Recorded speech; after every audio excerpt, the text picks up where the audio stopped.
donc on va commencer. Je vous dis une deuxième fois, une première peut-être pour certains, un grand bonjour.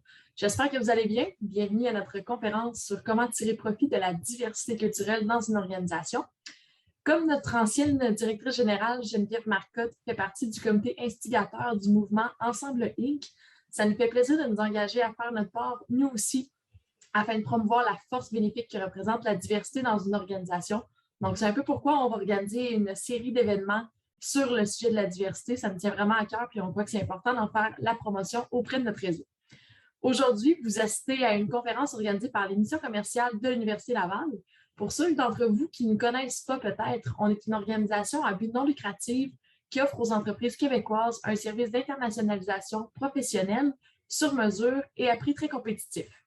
Quels que soient leurs besoins en matière d'internationalisation, nos agents de développement, qui sont des étudiants formés en développement des affaires, qualifiés, se joignent à l'entreprise qu'ils représentent pour faciliter ces démarches en sol étranger. Cette année, même dans 2-3 semaines, nos étudiants s'en vont à Toronto, au Royaume-Uni et au Benelux, donc Belgique et Pays-Bas. Aujourd'hui, comme on est dans un meeting, vous l'avez peut-être remarqué, il est possible pour la conférencière de vous voir quand votre caméra est ouverte et de vous entendre aussi quand votre micro est ouvert, évidemment. Donc, afin de rendre le tout plus dynamique, je vous invite, ceux qui sont en capacité de le faire, d'allumer votre caméra. C'est toujours plus agréable pour la conférencière de voir vos réactions.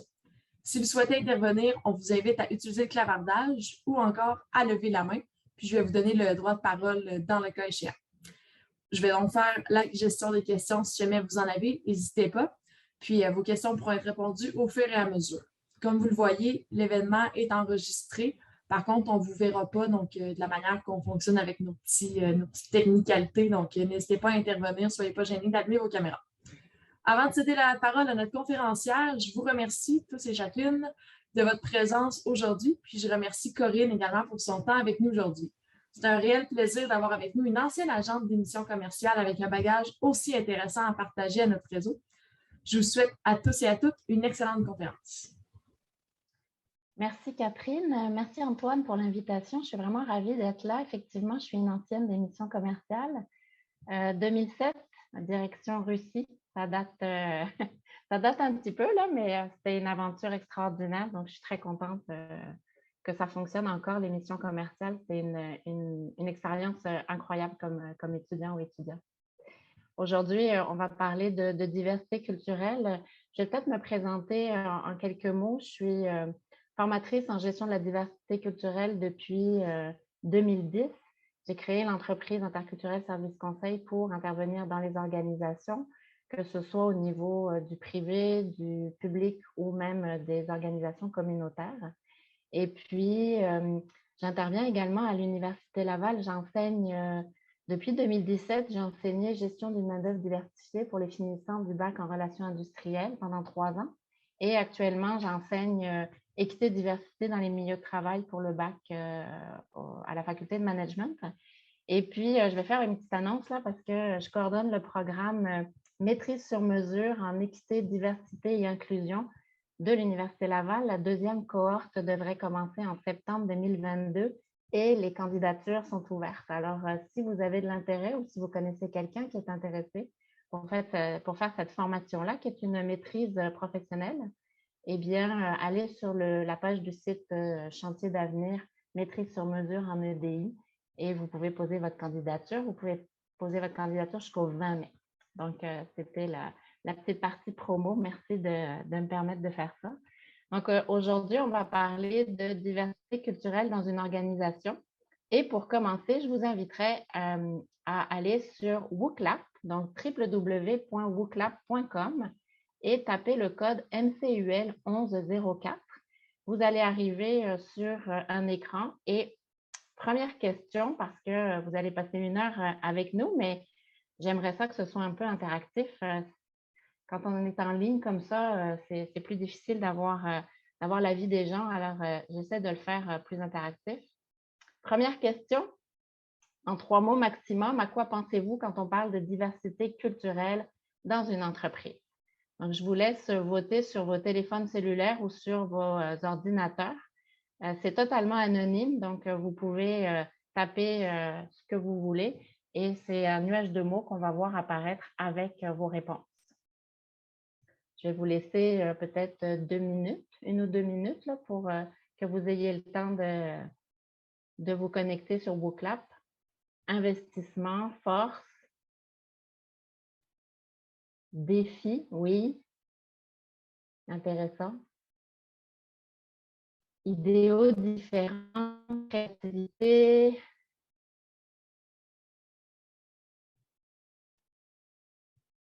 richesse, enrichissant, différence, défi. On voit que richesse revient, est assez important là, dans le nuage. Est-ce qu'il y a encore quelqu'un qui voudrait participer? Force. OK. Super. Influence différente, défi, innovation. On va parler de tout ça. Je vous remercie beaucoup. Donc, la diversité, on parle de diversité. Catherine l'a dit tout à l'heure, ça va être plusieurs webinaires qui vont parler de diversité. Nous, on parle aujourd'hui de personnes immigrantes, de diversité culturelle, mais on parle aussi des minorités visibles. On parle encore aujourd'hui des femmes. Et oui, en 2022, les femmes font partie de la diversité.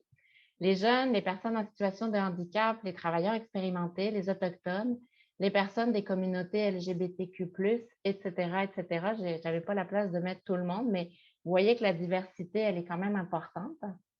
Et je voudrais commencer cette présentation, ce webinaire, par quelques définitions pour bien mettre les concepts en place et qu'on parle tous et toutes de la même chose.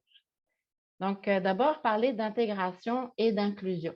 Avant de parler d'intégration et d'inclusion, vous voyez sur l'écran un schéma, je pense que vous l'avez vu passer dans les réseaux sociaux, on l'a beaucoup vu passer sur LinkedIn notamment, où là, on voit en haut à gauche de l'image l'exclusion, donc qui est représentée d'abord par un groupe homogène de petites pastilles rouges au milieu, qui est entouré de petites pastilles de plusieurs couleurs, qui vont représenter la diversité. Donc, la diversité est exclue du groupe majoritaire de points rouges.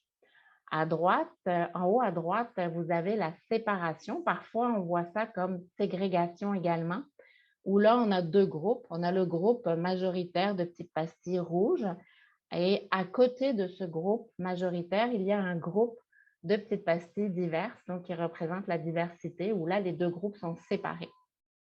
Puis, l'intégration, c'est d'intégrer ce groupe de pastilles diversifiées, donc de personnes diversifiées, au sein du groupe plus homogène. Donc là, on est dans l'intégration. Alors que l'inclusion, il n'y a plus de groupe. Tout le monde est mélangé dans un même cercle et à la différence de l'assimilation qui serait de transformer toutes les petites pastilles de couleur en pastilles rouges. Et ce n'est pas ça qu'on veut quand on parle d'inclusion. Donc, on veut vraiment que tout le monde ait sa place dans l'organisation. Il y a aussi une expression qui est diffusée aussi beaucoup, c'est l'intégration, c'est d'être invité au party, alors que l'inclusion, c'est d'être invité à danser. Donc, ça montre à quel point l'inclusion, c'est vraiment de donner la place à tout le monde, que tout le monde ait sa voix et puisse participer à la vie de l'organisation. Je ne sais pas s'il y avait des questions jusqu'à présent ou des commentaires. N'hésitez pas, là. Je prends toutes les questions pendant la présentation. On parle aussi beaucoup d'équité, d'égalité, d'inclusion. Puis j'ai choisi encore un autre schéma qui a beaucoup circulé sur les réseaux sociaux où on voit que l'égalité, c'est de donner le même traitement à tout le monde. Donc, sur l'image à gauche, vous avez 3 spectateurs, 3 personnes qui regardent un match et ces 3 personnes sont de tailles différentes. Pour leur permettre de regarder le match, on va leur donner la même boîte qui a la même taille. Et ça, c'est un traitement égalitaire.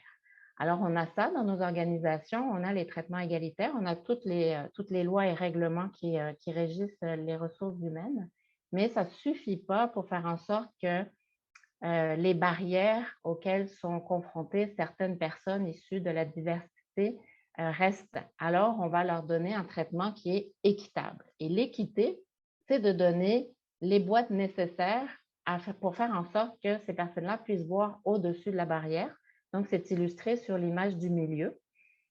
ce ne sont pas des traitements qui sont en faveur seulement des groupes issus des diversités, mais ce sont des mesures qui peuvent servir à tout le monde. Par exemple, si vous embauchez des personnes immigrantes, eh bien, vous pouvez, pour la première paye, organiser une rencontre avec ces personnes-là, puis leur expliquer à quoi correspondent toutes les lignes de leur fiche de paye. Le montant brut et pas le montant net. À quoi correspond un REER? Parce que les REER, ça n'existe qu'au Canada. Donc, c'est d'expliquer tout ça aux personnes immigrantes. Et puis, dans votre organisation, peut-être que ça veut servir aussi ces informations-là à d'autres employés, à des jeunes qui viennent de commencer à travailler, à d'autres personnes qui connaissent moins à quoi correspondent toutes les lignes de taxation sur la fiche de paye. Donc, ça, c'est l'équité, c'est des traitements équitables qui vont faire en sorte qu'avec de l'information qu'on va donner à ces personnes immigrantes notamment, puisqu'on parle de diversité culturelle aujourd'hui, eh bien, on va leur permettre d'arriver au même niveau que les personnes qui sont nées ici et qui sont nées avec toute cette information-là. À terme, ce qu'on veut, c'est l'inclusion et faire tomber toutes les barrières finalement pour faire en sorte qu'il n'y ait plus ces barrières-là, que ce soit à l'embauche, que ce soit à l'intégration ou l'inclusion des personnes immigrantes ou issues de la diversité. Est-ce que ça va jusque-là? Toujours pas de questions? OK. Donc, je vais continuer. On parle aussi, quand on est en équité, diversité, inclusion, on parle beaucoup de biais inconscients. Et il faut savoir que tout le monde a des biais, on a tous des préjugés, on a tous des biais. Ça ne fait pas de nous des mauvaises personnes, mais c'est quand même important de prendre conscience des impacts que peuvent avoir nos biais et nos préjugés dans nos relations avec nos collègues, notamment issus de l'immigration. Les biais inconscients, en fait, se construisent dans notre cerveau. Notre cerveau enregistre énormément d'informations tout au long de notre vie. Et cette information est stockée au fond de notre cerveau et quand on a des décisions à prendre, par exemple, eh bien, le cerveau va parfois faire des raccourcis et toute cette information-là qu'on a accumulée au fur et à mesure des années en fonction de notre éducation, en fonction de l'environnement dans lequel on a toujours évolué, que ce soit un environnement personnel ou professionnel, en fonction de notre milieu familial, eh bien, des biais vont se construire et ces raccourcis vont être les biais ou les préjugés avec lesquels on va regarder le monde, les lunettes avec lesquelles on va regarder le monde. Donc, des stéréotypes, des préjugés. Et on vous avait envoyé à l'avance le test implicite de Harvard. Donc, c'est le département de psychologie de Harvard qui a développé ce test-là il y a quelques années. On peut le faire en français ou en anglais. Et je ne sais pas si plusieurs d'entre vous avaient fait le test, mais j'aimerais ça vous poser la question, si vous avez fait le test implicite, qu'est-ce que vous inspire cette expérience-là? Donc, toujours avec votre cellulaire ou avec votre ordinateur sur Booklab, j'aimerais ça que vous partagiez votre expérience de test implicite si vous avez eu l'occasion de le faire. Pendant que vous répondez, moi, je vais vous partager mon expérience parce que implicite, j'ai commencé à en faire il y a 3-4 ans à peu près.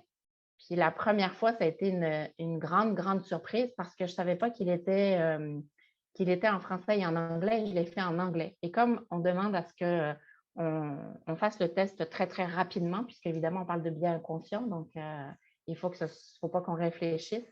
Comme l'anglais n'est pas ma première langue, n'est pas ma langue maternelle, c'est sûr que j'ai eu un petit décalage, mais j'ai quand même été assez surprise du résultat dans la propension que je pouvais avoir vers une communauté ou une autre, puisque la première fois, je l'ai fait personne noire et personne blanche. Et dernièrement, je l'ai fait avec les personnes plus jeunes et les personnes plus âgées, donc les vieux, les jeunes, si je peux faire ce raccourci-là. Et eh bien, j'ai été surprise du résultat aussi. J'ai le biais que en étant dans la gestion de la diversité depuis de longues années, en travaillant en EDI depuis plusieurs années, je n'avais pas tant de biais que ça. Eh bien, si, j'en ai encore des biais par rapport aux jeunes et par rapport aux vieux. Donc, c'est quand même intéressant ce type de biais-là. Donc, je vois se challenger. Difficile de prendre une décision rapidement, oui, mais c'est l'objectif de l'activité, vraiment de répondre le plus rapidement possible pour faire sortir les biais inconscients. surprise du résultat, eh bien oui, on est souvent comme ça surpris des résultats. Donc, si vous n'avez pas encore eu l'occasion de le faire, n'hésitez pas, après le webinaire, allez tester. Faites le test implicite, vous allez peut-être avoir des surprises. Merci de partager ce test avec mon entourage. Oui, partager sans modération, c'est une excellente idée. Merci beaucoup. Donc, quelques exemples de biais. J'ai repris dans cette diapo un extrait du livre de Sophie Brière qui va sortir là aux presses de l'Université Laval. Il est sous presse, là, qui s'appelle « Biais inconscient et comportement inclusif dans les organisations ». C'est un des rares livres en français qui va sortir sur les biais. Il y a énormément de littérature, mais beaucoup plus en anglais. Et elle a déterminé 3 types de biais. Vous aurez la présentation PowerPoint à la fin de la séance. Donc, je vous laisserai regarder le tableau vous aurez plus de temps pour regarder ce tableau-là. Mais je le trouvais intéressant parce que on voit différents types de biais qu'on connaît finalement et soit ils sont liés à la personne, soit ils sont liés à un groupe d'appartenance ou à des systèmes d'oppression et de privilèges. Donc, les biais inconscients, les biais par rapport à la diversité culturelle, eh bien, ça va avoir un impact et ça va amener parfois de la discrimination et des microagressions. Donc, la discrimination, on a la définition de la Commission des droits de la personne et des droits de la jeunesse que je vous ai mise dans les références à la fin du PowerPoint. Et les microagressions, peut-être en avez-vous entendu parler, mais c'est quelque chose qui est comparé dans une petite vidéo qui circule sur YouTube aussi à des piqûres de moustiques. Alors, une piqûre de moustique par jour, c'est pas gênant. On va se gratter un petit peu, puis on va l'oublier. Des piqûres de moustiques toute la journée, à plusieurs reprises et par plusieurs moustiques, bien, à la fin de la journée, on explose parce qu'on n'en peut plus de toutes ces piqûres de moustiques. Des exemples de microagressions, ça va être pour une personne immigrante. Puis là, je vous partage des choses que des personnes immigrantes ont partagé avec moi. C'était une jeune femme qui venait d'arriver du Brésil dans une organisation. Puis, elle avait l'habitude, c'était avant la COVID, d'amener le midi à la cafétéria dans sa boîte à lunch des repas qu'elle avait l'habitude de cuisiner au Brésil. Et donc, au départ, évidemment, c'était super sympa avec ses collègues. « Ah, qu'est-ce que tu manges? Ça sent bon. Qu'est-ce que tu mets dedans?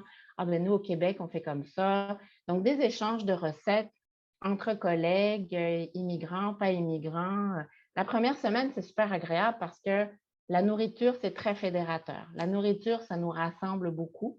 Donc, on se dit, « Waouh, c'est super, on va vers notre collègue issu de l'immigration. » Mais ça a duré des mois de se faire inspecter la boîte à lunch tous les jours. Donc, c'est super cool au départ, c'est vraiment sympa au départ, mais à force, l'accumulation de finalement lui montrer que tous les jours, elle est différente, bien, ça fait en sorte que ce sont des microagressions. Ça va être aussi de dire à une personne noire, « Tu viens d'où? » « Ben, je viens de Montréal. » « Non, mais en vrai, tu viens d'où? » Ça sous-entend que la personne, parce qu'elle est noire, elle ne peut pas être née au Québec. Donc, c'est un préjugé qu'on va avoir envers cette personne-là de lui poser la question ou de lui dire « Tu parles bien, une personne asiatique, par exemple, « Ah, tu parles bien français? Mais je suis née ici, je parle français. » Donc, on veut être gentil. Ça peut partir d'une bonne intention au départ, mais finalement, ces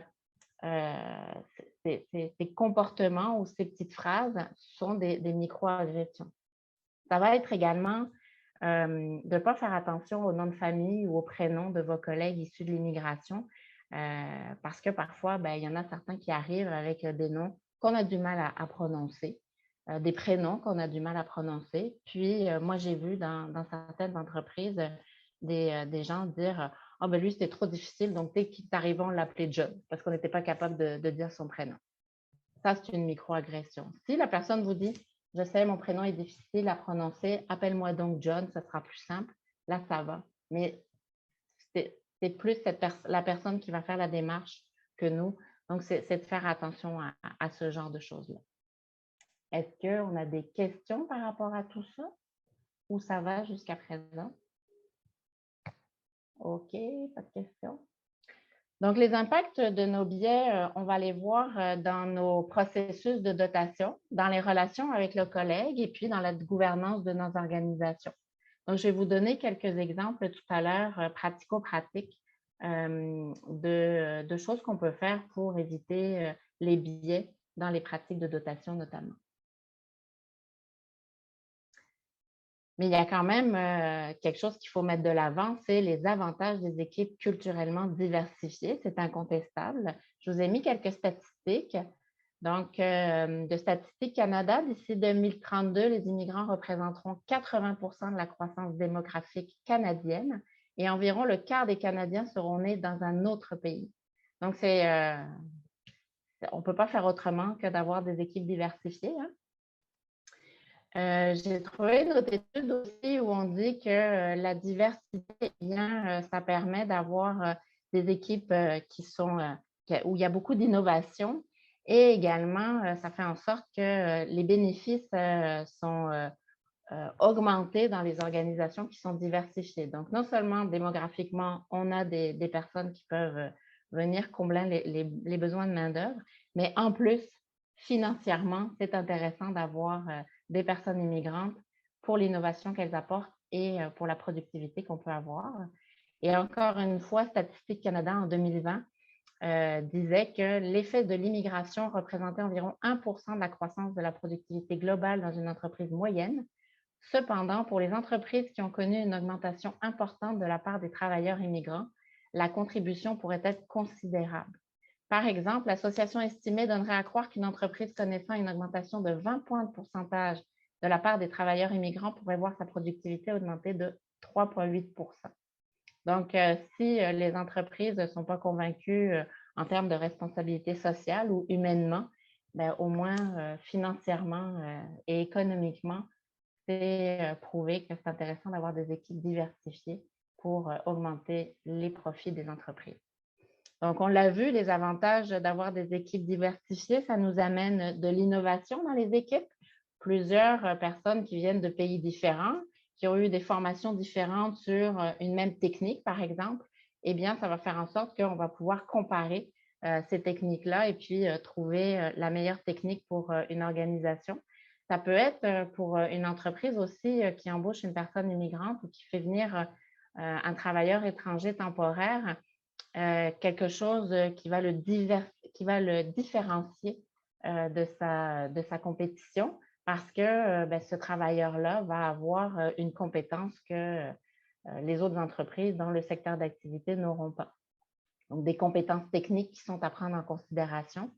Évidemment, c'est une réponse à la pénurie de main-d'œuvre, ce n'est pas nouveau, mais le Québec est quand même en compétition avec tous les pays industrialisés.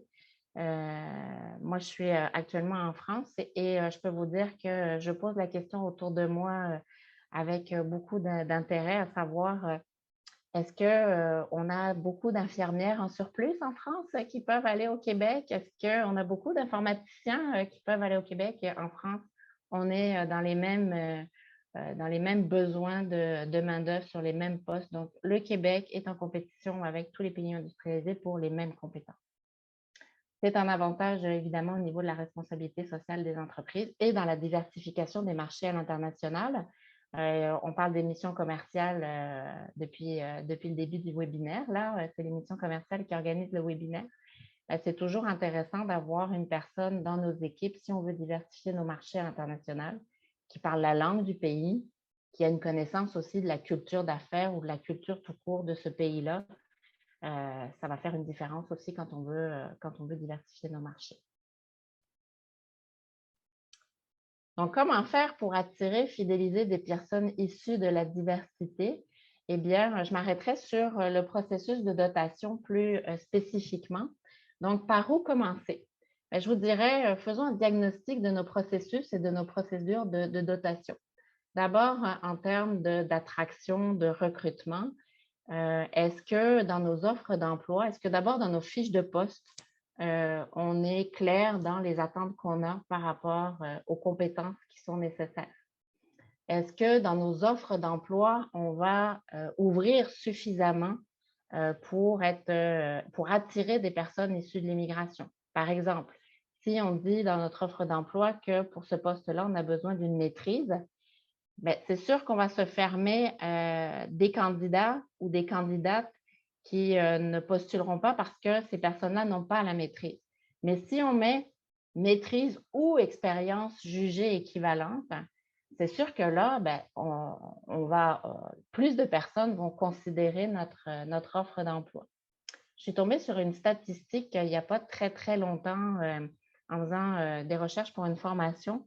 Et la statistique disait que les hommes vont répondre à une offre d'emploi si ils correspondent à 60% des critères. Une femme, à votre avis, elle va répondre si elle répond à quel pourcentage des critères, selon vous? 90. 90? Non. Ni 90, ni 80. Qui se lance? Oui, 100. Une femme va répondre si elle répond à 100% des critères, elle va répondre à l'offre. Donc, imaginez une personne immigrante femme, il y a des chances que vous perdiez la personne. Donc, toujours essayer d'être le plus inclusif possible dans les offres d'emploi. Ça ne peut pas faire de mal de noter aussi. Nous considérons les candidatures des personnes issues de la diversité. Ça montre aussi que votre organisation ne va pas s'arrêter simplement à des diplômes qui sont du Québec ou une expérience qui est du Québec. Et puis, aussi, si vous faites du recrutement international, puis peut-être que parmi vous, on a des personnes qui voudront partager des expériences, là, n'hésitez pas, mais attention aussi au vocabulaire utilisé dans les offres d'emploi et les titres des postes. Si vous voulez recruter des préposés aux bénéficiaires, par exemple, ben, assurez-vous que le terme préposé aux bénéficiaires va être compris à l'international si vous voulez faire du recrutement international parce que ce n'est pas forcément le titre qui va être utilisé dans les autres pays pour le travail qui est réalisé. Donc, est-ce qu'il y a des questions, des commentaires? Moi, j'aurais peut-être une question, Corinne. On parle d'être plus inclusif dans une offre d'emploi, mis à part peut-être avoir un titre. Comment est-ce qu'on peut le faire pour démontrer une inclusivité, mais sans aller trop dans le flafla? J'ai vu souvent des offres d'emploi qui mettent des gros paragraphes d'inclusivité qui peuvent paraître pour certains too much. Comment est-ce qu'on fait pour s'assurer d'avoir un juste équilibre qui ne fait pas en sorte qu'on est too much, justement? Oui, mais c'est une super bonne question. Je te dirais, il ne faut pas essayer d'être plus, il y a une expression qui dit être plus royaliste que le roi, là. Restons dans ce qu'on est capable de faire dans notre organisation. Si notre organisation, elle n'est pas encore dans un processus d'écriture inclusive, par exemple, ben, ce n'est pas la peine d'aller essayer de faire de l'écriture inclusive si on ne maîtrise pas ça encore. On va y aller petit pas par petit pas. Donc, moi, je dirais, commençons par regarder les critères qu'on met sur nos offres d'emploi, dire qu'on va considérer les candidatures issues de la diversité.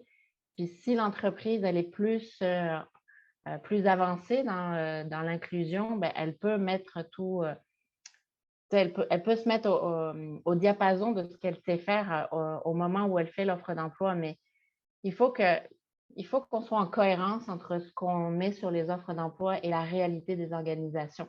C'est comme ce qu'on met sur les sites Internet. Si sur les sites Internet, on met plein d'images de personnes qui sont issues de la diversité, de toutes les couleurs, puis on dit oui, on est très, très inclusif chez nous, on est très diversifié chez nous, puis qu'on s'aperçoit que finalement, au bout de 2 semaines, l'entreprise, elle n'est pas si inclusive que ça. Quand on dit il faut que les bottines suivent les babines, ben, pour les offres d'emploi, c'est la même chose. Puis, s'arrêter aux compétences aussi.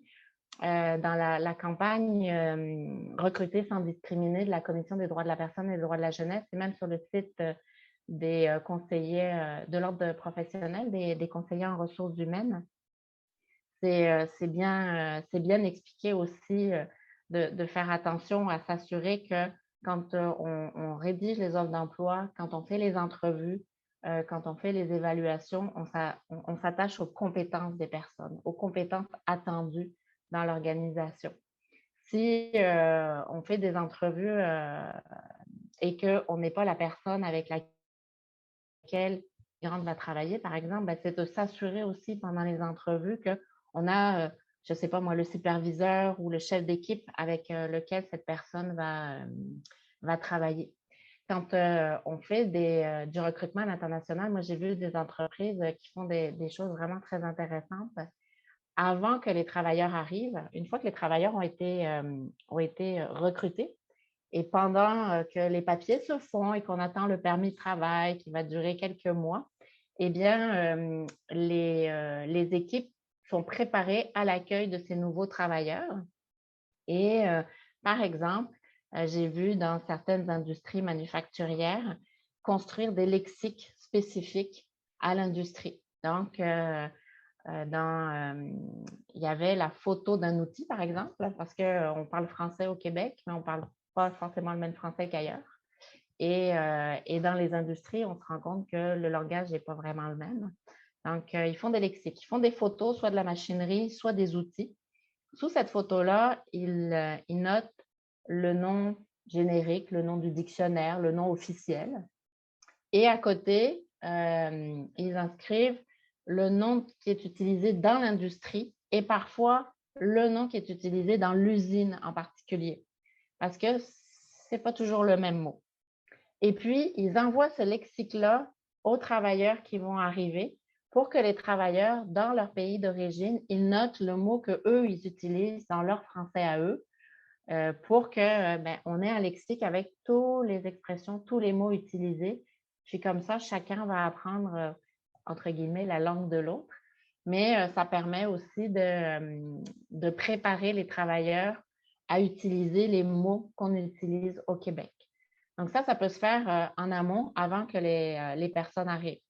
J'ai vu aussi des organisations qui créaient des groupes Facebook, WhatsApp, nommez-en, et étaient en relation assez régulière avec les travailleurs qui devaient arriver parce qu'il y avait parfois des questions qui se posaient. Moi, une fois en formation, on était en formation, puis les personnes en face de moi me disent ah ben écoute, nous, on attend des travailleurs de l'île Maurice. Sais-tu si ils fonctionnent en métrique ou en métrique ou en, voyons, le mot m'échappe. Impérial. Impérial. C'est ça, merci, Francis, ou en impérial. Et là, je dois avouer que je ne savais pas parce qu'à l'île Maurice, ils ont été quand même sous influence britannique et française pendant de nombreuses années. Donc, tout de suite, la directrice des ressources humaines a tapé la question dans son groupe de travailleurs qui étaient à l'autre bout. Puis elle leur a posé la question. On a eu la réponse en direct tout de suite. Puis, est-ce qu'il roule à droite ou à gauche? Ah, elle a tapé la question. Donc, ça, c'est vraiment intéressant parce que c'est des questions du quotidien. Et quand chacun de chaque côté est préparé et a ce genre de réponse-là, ça fait en sorte que, on est un peu sensibilisé et puis on peut se préparer à l'arrivée de ces travailleurs-là. Ce qui avait été intéressant aussi dans une organisation, c'était des petites vidéos de présentation. Donc, les superviseurs, les chefs d'équipe, les gens des ressources humaines avaient préparé des courtes vidéos de même pas 1 minute 20 là, pour se présenter. Bonjour, je m'appelle Corinne, je suis aux ressources humaines, je suis dans l'entreprise depuis tant d'années, je suis contente de vous accueillir au mois de juin. Puis, je suis maman de 2 enfants, donc ça peut être ça. Puis ça, c'était envoyé régulièrement aux travailleurs. Donc, chaque personne de l'entreprise de Québec en situation de gestion avait envoyé une vidéo et tous les travailleurs de leur côté de l'île Maurice avaient envoyé des vidéos. Donc, ça a permis que tout le monde se connaisse à l'avance, mette un prénom et un nom sur un visage et apprenne aussi à prononcer les noms et prénoms de chacun et de chacune qui allait travailler ensemble. Donc, je trouve que ça crée des dynamiques aussi d'avance pour faire en sorte que quand les travailleurs arrivent, ils ont comme l'impression de connaître déjà leurs collègues quand ils arrivent dans l'organisation. Aussi, donc préparer des équipes. Il y a aussi beaucoup d'entreprises qui font la technique de parrainage ou de tutorat ou de mentorat. Ça fonctionne super bien d'avoir une personne ressource dans l'organisation. Et non seulement une personne ressource, mais également quelqu'un du même métier qui va pouvoir accompagner la personne immigrante quand elle arrive dans l'organisation. On parle de la culture sur les murs et de la culture dans les murs. La culture sur les murs, elle est facile à voir.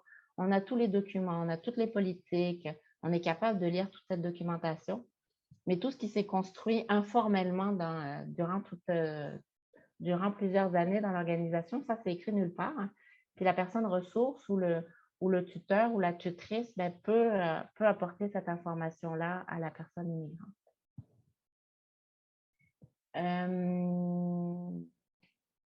Je vais m'arrêter là pour le processus, les processus de dotation. Si vous avez des questions, on pourra aller plus loin.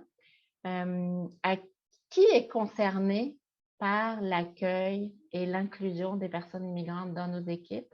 Moi, je dirais tout le monde. Souvent, on met la responsabilité sur les gens des ressources humaines, mais l'inclusion, elle est la responsabilité de tous dans l'organisation, de la direction à tous les employés sur le plancher.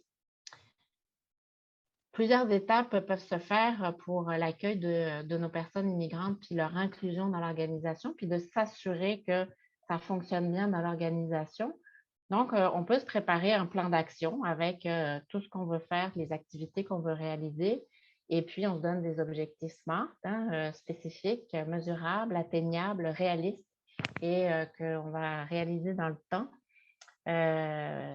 Des objectifs qui ne sont pas forcément très gros, mais petit pas par petit pas, on va réussir aussi à améliorer nos processus de dotation et aussi mettre en place de la mesure. On mesure, on regarde d'où on part et où est-ce qu'on veut aller et on évolue aussi tous nos taux de roulement, qui sont les gens qu'on va garder, les potentiels, est-ce qu'on arrive à les garder dans l'organisation? Est-ce qu'on veut faire des portraits aussi de nos organisations? Est-ce qu'on veut montrer à quel point nos organisations sont diversifiées? On peut mesurer aussi, on a vu tout à l'heure qu'en productivité, on était capable d'aller mesurer les apports des personnes immigrantes au niveau financier dans les organisations. Donc ça, on est capable de le mettre en place.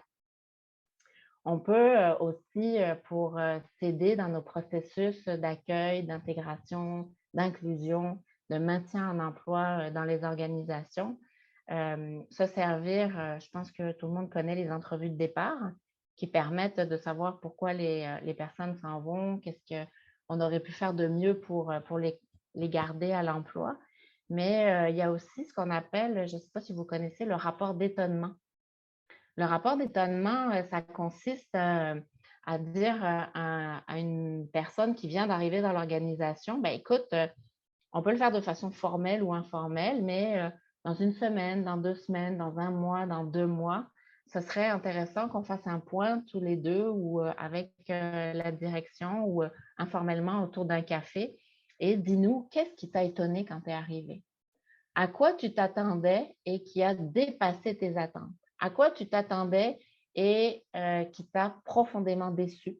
Qu'est-ce que tu penses qu'on pourrait faire pour améliorer nos processus d'accueil, d'intégration des personnes immigrantes?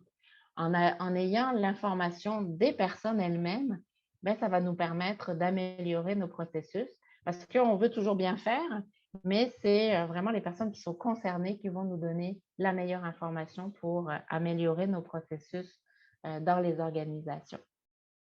Donc, est-ce qu'il y en a qui connaissent l'entrevue, le rapport d'étonnement? Est-ce que c'est une surprise pour vous?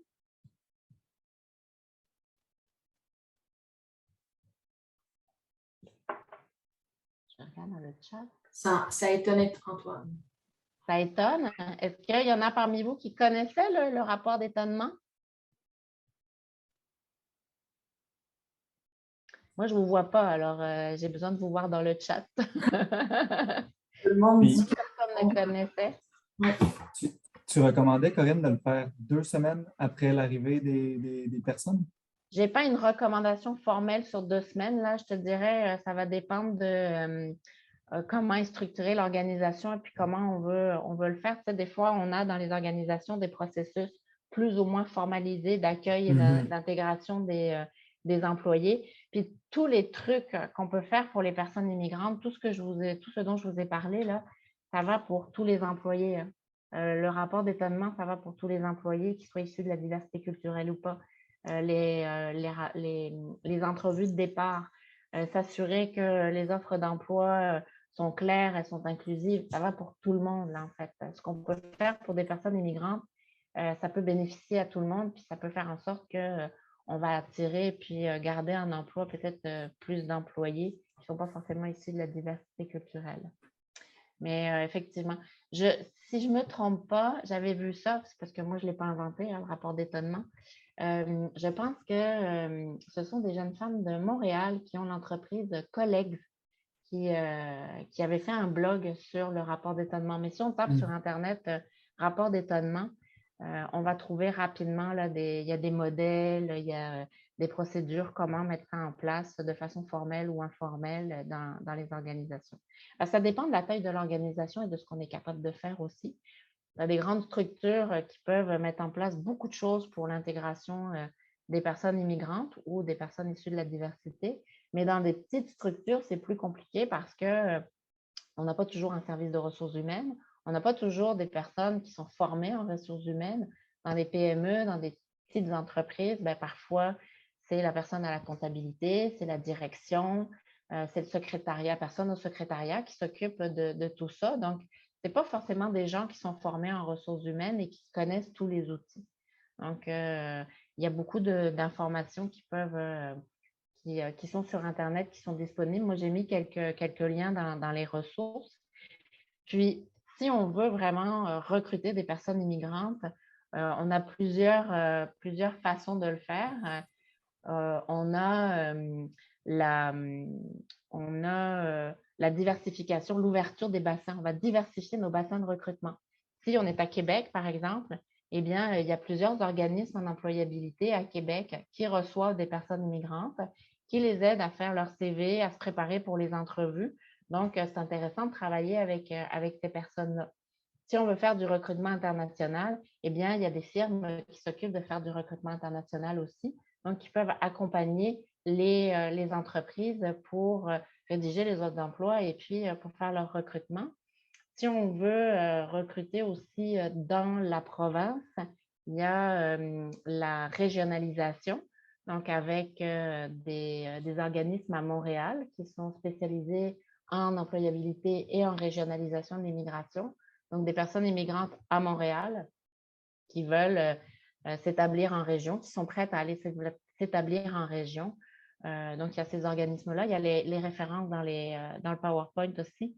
Et puis, il y a un programme de la Fédération des chambres de commerce du Québec qui s'appelle Un emploi en sol québécois.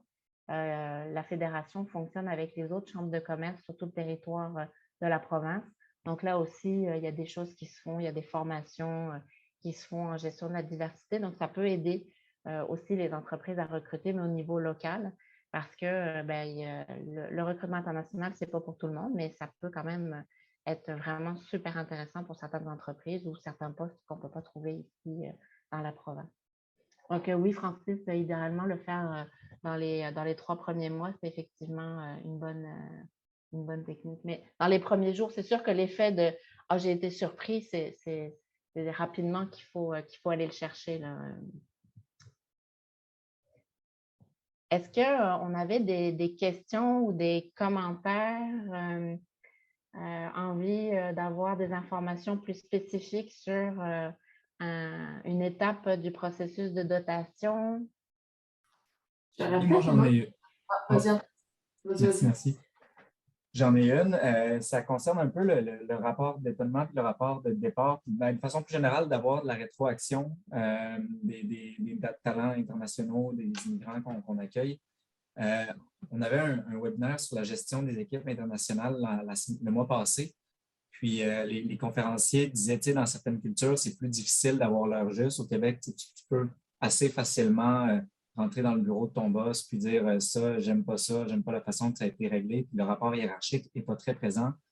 Dans des cultures où ce rapport hiérarchique-là est plus là, puis que c'est peut-être plus tabou, même si c'est fait de façon hyper polie, de dire comment tu te sens réellement par rapport à certains points. Qu'est-ce que tu recommandes pour surpasser ces défis-là, puis pour avoir leur juste? Est-ce que tu le fais par écrit? Est-ce que tu le fais anonyme? C'est quoi les moyens qu'on peut prendre pour avoir les opinions des gens?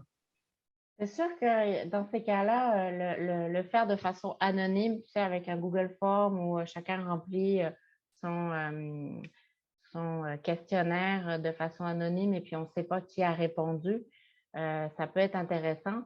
Mais tu sais, c'est de parler aussi aux personnes immigrantes et puis de leur expliquer comment on fonctionne ici. Ça ne changera pas du jour au lendemain dans leur attitude parce que quand on arrive ici à 30, 35, 40 ans puis qu'on a baigné dans une certaine culture ou dans une certaine façon de faire, on ne change pas du jour au lendemain. Mais il faut établir la confiance aussi avec nos travailleurs qui arrivent de l'immigration pour qu'ils puissent se livrer s'ils n'ont pas l'habitude de se livrer. Mais les collègues aussi, on a des leaders informels dans les organisations. On peut s'appuyer sur ces personnes-là qui ne sont pas forcément en poste, en position de gestionnaire, mais qui sont écoutées dans l'organisation. Et ce sont des personnes avec lesquelles on peut travailler et collaborer pour faire passer des messages aussi aux personnes immigrantes, puis leur expliquer comment ça fonctionne dans l'organisation et qu'ici, on a le droit d'avoir un esprit critique et puis de faire des commentaires constructifs quand il s'agit de s'adresser à la direction. Ça s'acquiert, hein, ça se travaille. C'est comme le tutoiement, le vouvoiement. Hein. Il y a des gens qui arrivent ici, puis ces vouvoiements, c'est une grosse surprise d'être tutoyé rapidement, d'être tutoyé par des plus jeunes que soi. Il y a aussi une question de génération. Moi, je me souviens quand je suis arrivée il y a 17 ans, je peux te dire que j'ai eu du mal à tutoyer les gens qui étaient plus âgés que moi ou qui étaient dans un rapport hiérarchique plus important, là, alors que ça se fait très, très facilement ici au Québec. Mais ça s'apprend tranquillement, tout doucement. C'est d'expliquer aussi comment on fonctionne ici au Québec. Les gens peuvent évoluer, peuvent changer en observant, mais ça, c'est comme des enfants, je pense. Si on n'explique pas comment ça fonctionne, ils ne peuvent pas le savoir. Donc, d'expliquer aux personnes immigrantes comment on fonctionne au Québec, on a tendance à vouloir donner des formations souvent aux personnes québécoises, à la société d'accueil pour bien accueillir. On va sensibiliser la société d'accueil pour bien accueillir les personnes immigrantes. Mais moi, je trouve très important d'avoir les personnes immigrantes aussi dans les formations parce que ça permet de les sensibiliser aussi aux réalités au Québec et à la façon dont on envisage le travail, à la façon dont les rôles sont répartis dans l'organisation. Donc, la tendance à vouloir seulement former les employés qui sont dans les organisations, les employés québécois, là, je dirais, c'est un peu dommage parce qu'on passe à côté de la sensibilisation des personnes immigrantes. Il y en a qui passent par certaines formations qui sont données dans les organismes communautaires, donc il y a cette sensibilisation qui se fait, mais toutes les personnes immigrantes ne passent pas par ces formations-là. Donc, je pense que c'est important de leur donner cette sensibilisation à ces gens qui arrivent de l'étranger. Puis, moi, je dis toujours aussi, il faut faire attention à ne pas mettre les gens dans des cases. Parce que je sais que c'est vraiment intéressant, c'est facile et puis c'est pratique de dire, ben, tu sais, il y a eu des études qui ont été faites, les Tunisiens sont comme ça, les Français sont comme ça, la distance hiérarchique. Moi-même, je les utilise dans les formations, mais il faut faire vraiment attention à ne pas mettre tous les gens dans des cases et puis à ne pas généraliser par rapport à une culture d'origine parce que de plus en plus, on a des personnes immigrantes qui arrivent et pour qui ce n'est pas la première immigration. Il y a des étudiants internationaux qui ont déjà étudié à l'étranger, pour qui c'est une deuxième ou une troisième immigration. Il y a des travailleurs étrangers temporaires pour lesquels c'est une deuxième ou une troisième immigration. Donc, ils ont déjà vécu d'autres choses et ils se sont déjà constitués un autre bagage culturel en plus de leur bagage culturel initial.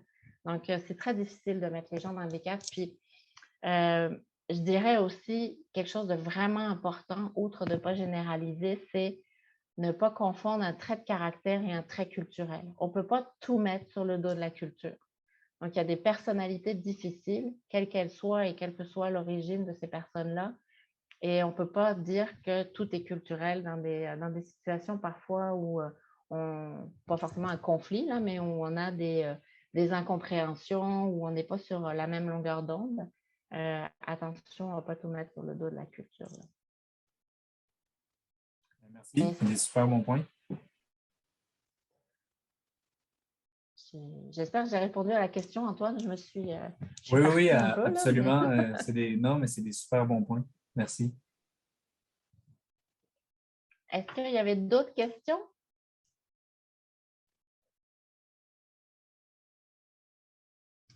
J'ai été tellement claire que personne n'a de questions à poser.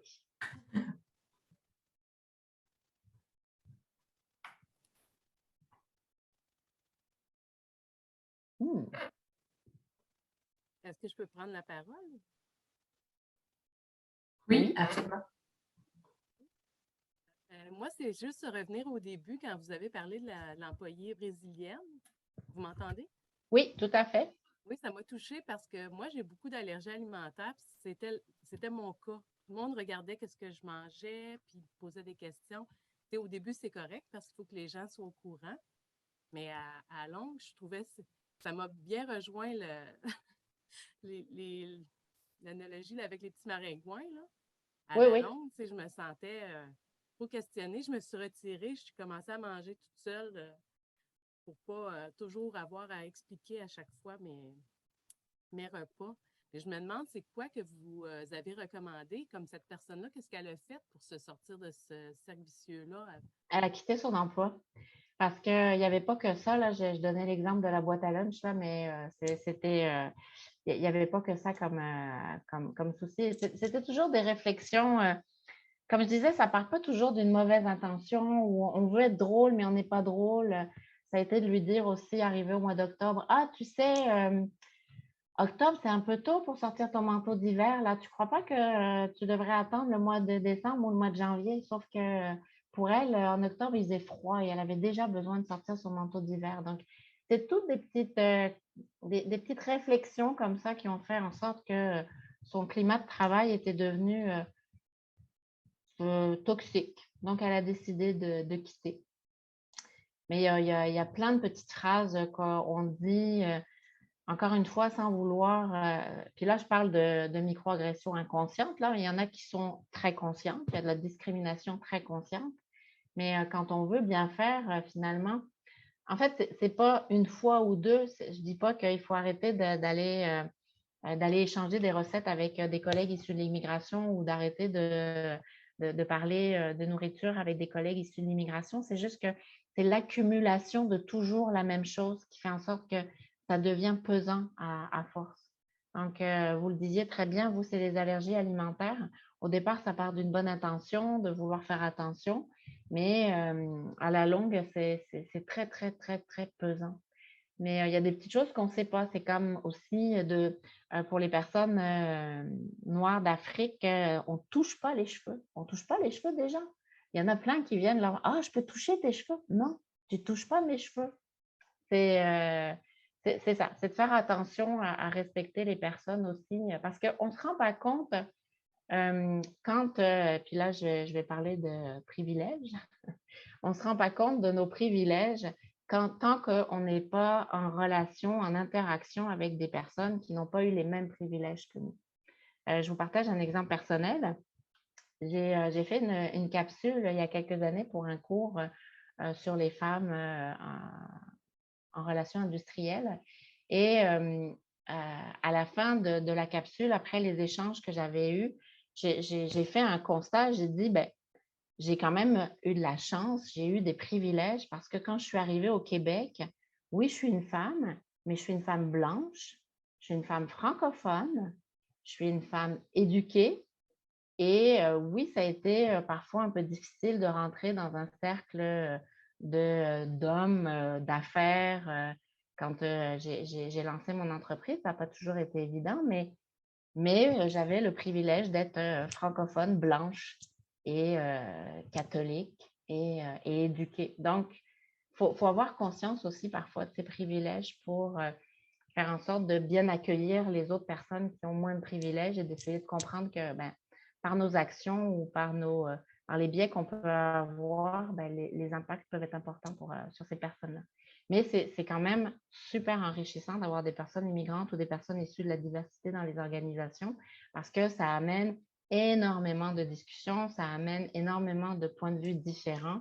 C'est comme ça aussi qu'on peut s'enrichir comme personne, comme équipe et comme entreprise, je pense.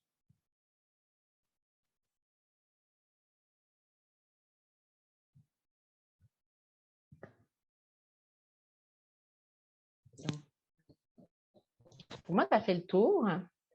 Je vais finir peut-être avec, si j'arrive à prendre le contrôle. Je vous ai mis quelques ressources à la fin du PowerPoint, mais je finirai peut-être avec une dernière question, si il veut bien. Donc, après ce webinaire, après ces présentations-là, vous repartez avec quoi?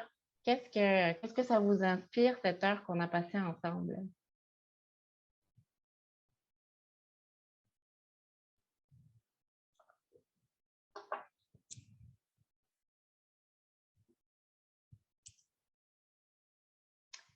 De la conscientisation.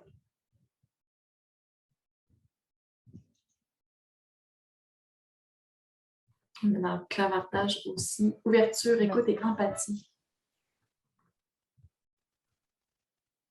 Trucs pour mieux recueillir les feedbacks, beaucoup d'idées pour la dotation, la conscientisation, je vais lire plus sur le sujet. Oui, on peut lire, il y a plein de choses qui se font sur le sujet. Vous avez, si vous êtes intéressé, il y a un centre de documentation sur le site de l'Institut EDI2 de l'Université Laval. Et il y a plein de documents là qui sont disponibles et puis qu'on peut aller voir, qu'on peut aller télécharger. Ah, il y a une question. Je vous écoute. Oui, j'ai levé ma main.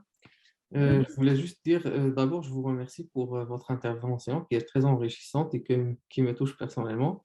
Merci. Et avec quoi je repars? Personnellement, je repars avec une question plus que, en plus c'est-à-dire de ces opinions-là ou bien de ces faits-là, je repars aussi avec une question qui est comment faire valoir la diversité en tant qu'immigrant lors d'entretiens ou bien lors de la recherche d'emploi ou bien lors de tentatives d'intégration, que ce soit dans différents milieux ici à Québec. Ah, c'est sûr que... Ouf, quelle question! Une grande question. Je vais tenter de donner quelques réponses. Faire une recherche d'emploi quand on est une personne immigrante, on arrive avec nos a priori. Puis là, je dis nous parce que j'ai eu j'ai eu cette place-là aussi, cette position-là quand je suis arrivée au Québec comme personne immigrante. On arrive avec nos certitudes, on arrive avec nos a priori, nos biais. Puis, je dirais, c'est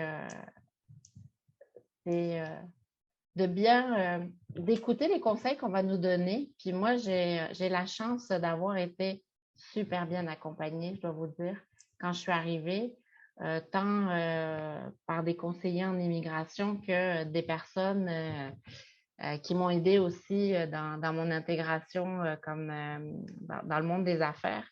Puis, bon, il y a une personne qui est là aujourd'hui, donc c'est le moment de les remercier parce que c'est vraiment important d'être bien accompagné, d'avoir des personnes ressources qui vont nous dire fais tes expériences, mais là, fais attention. Là, tu risques de te casser la figure, mais fais tes expériences quand même, là, même en termes de recherche d'emploi, d'aller chercher toutes les ressources qui sont disponibles et qui sont financées par le ministère de l'Immigration, le ministère du Travail, de l'Emploi et de la Solidarité sociale.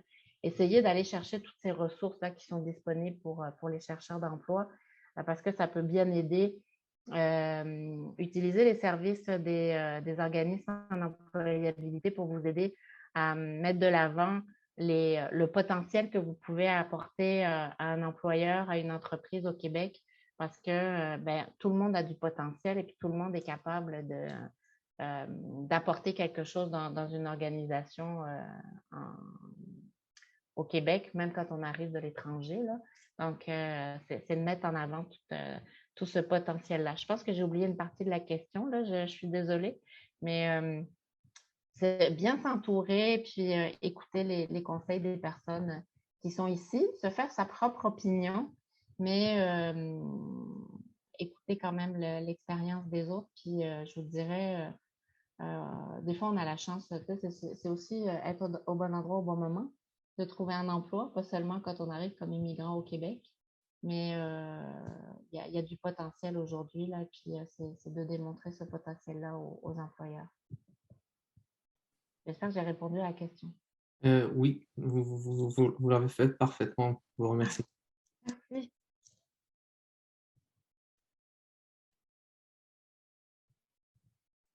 Super. Est-ce qu'il y a d'autres questions, commentaires peut-être que vous avez?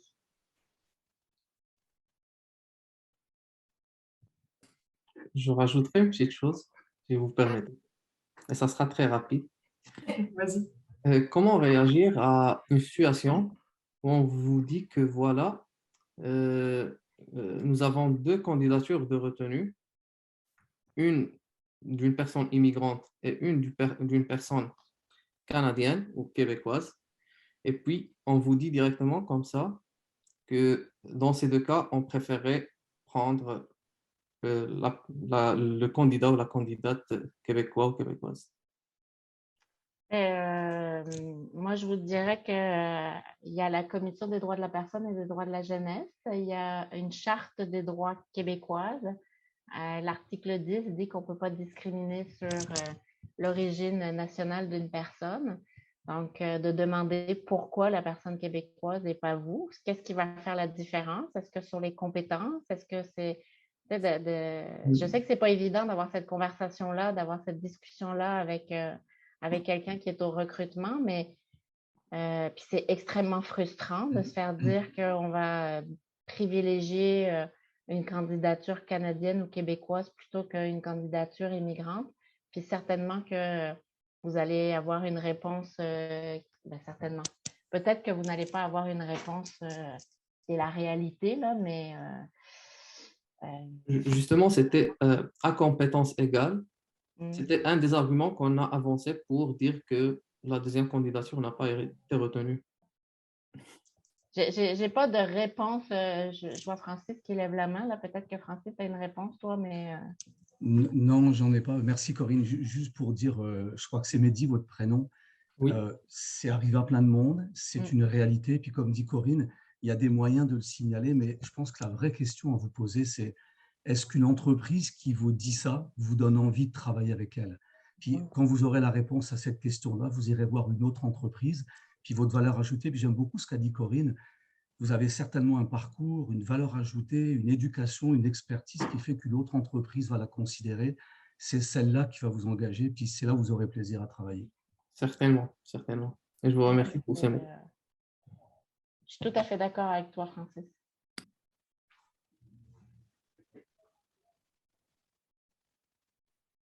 Merci beaucoup. Je pense qu'on n'a pas d'autres questions. J'irai peut-être vers la petite diapositive de conclusion. Ah oui, pardon.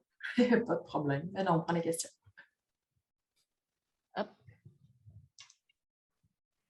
Parfait. Donc, un grand merci, Corinne, pour ce beau partage. Merci à tous et toutes les participants pour votre participation, votre ouverture aussi. Ça fut très enrichissant comme échange. On est très content d'avoir pu vivre ça avec vous ce midi.